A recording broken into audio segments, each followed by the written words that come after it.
Class আমি তোমাদের তৃতীয় অধ্যায়ে 3টা গুরুত্বপূর্ণ বোর্ডের প্রশ্নের সমাধান দেখাবো। আর এই ধরনের প্রশ্ন থেকে তোমাদের প্রতি বছর একটি কোশ্চেন এসে থাকে। চলো ক্লাসটি দেখে দেখো। এখানে এ সমান 52, এটা ডেসিমেল দেওয়া আছে। উল্লেখ করছে যে এর মান 34, এন হলে মানে এন এর মান নির্ণয় করো। এখন এন বলতে আমি কি, এন হচ্ছে বেসটা বের করতে, মানে মানে বেস কত হলে এই মানটা 34 হবে, এটা তোমার নির্ণয় করতে বলছে। সেম একই প্রশ্ন, পি এর মান 102, এন হলে এন এর মান নির্ণয় করতে, মানে এন বলতে বেজের মান নির্ণয় করতে বলছে। দেখো আমি এটা কিভাবে সমাধান করি, একটা পারলে তোমার বাকিগুলা সেম ভাবে অ্যান্সার করতে পারবা। যে মানটা ডেসিমেলে দেওয়া আছে ওইটা তুমি ডানে রাখবা, আর যেটা এন যে অজানা যে মানটা যেটা বের করবা সেটা তুমি বামে রাখবা। দেখো আমি এটা বামে রাখছি আর এটা হচ্ছে কি ডানে রাখছি, তো তার মানে এটাকে তুমি ডেসিমেল বের করবা। অঙ্ক আছে, এটা কিসিতে আছে, এটা ডেসিমেল আছে, তার মানে তুমি এই অজানা মানটাকে ডেসিমেল বের করবা। তো ডেসিমেল বের করার নিয়মকে তোমরা জানো, যার থেকে ডেসিমেল বের করতে হয় গুণ করতে হয়, ওই বেজের সাথে অজানা মানের সাথে কি করতে হবে, গুণ করতে হবে। তাহলে 3 প্রথমে এন এর সাথে গুণ করতে হবে, তাহলে 3 গুণ এন, একটা হয়ে গেলে যোগ 4 এন এর সাথে গুণ করতে হবে, 4 গুণ এন সমান কত আছে এখানে 52। আর তোমরা জানো কি মানে ডেসিমেল বের করার নিয়ম কি, মানে যার সাথে গুণ করতে তারপর 0 থেকে কাউন্ট করতে, তাহলে 0 1, তো 3 যদি এর সাথে করো 3 এর হয়ে যায়। আর কোনো কিছু পাওয়ার 0, তুমি যদি এর পাওয়ার 0 দাও তার মান কি আসে 1, 100 পাওয়ার 0 দিলে তার মান কত আসতেছে 1, তার মানে এটার মান কত পেলাম 1, 1 যদি 4 এর সাথে গুণ করো 4। তো এখন দেখো 3 এর প্লাস থাকে, তোমরা জানো স্বাভাবিক নিয়ম অনুযায়ী প্লাস থাকলে পাশে মান মাইনাস হয়ে যায়।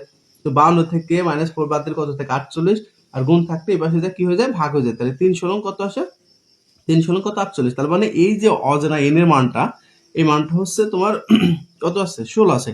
তো এই একটা পদ্ধতি, আমি তোমাদের আরেকটা পদ্ধতি অনুসরণ করে দেখাবো এটা।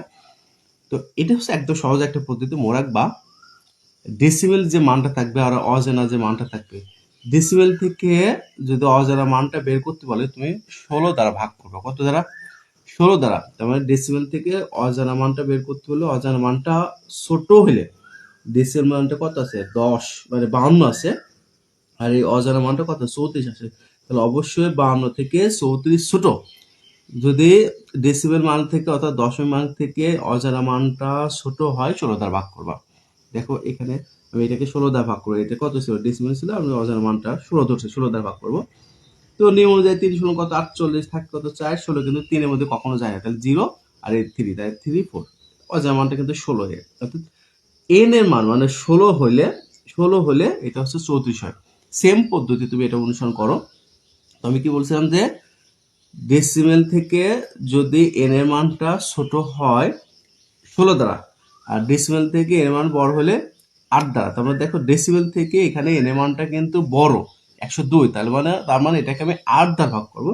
তো এটাকে তুমি 8 দ্বারা ভাগ করে দেখো, এই দেখো 8, আমি বেস কি 8 উল্লেখ করছি, 8 8টা কত 64 থাকে, কত 28টা 64 কিন্তু এখানে আসে কত 66 থাকে, কত 2, 8 একের মধ্যে 1 বাজে 8 হকে 8, অবশ্যই কিছু থাকে না, তার মানে 0, 8 কিন্তু কখনো একের মধ্যে যায় না, তাহলে 0 আর 1। এই পদ্ধতি অনুসরণ করে তুমি এই বাকি যে প্রশ্নটা সমাধান করে আমাকে দেখাবা।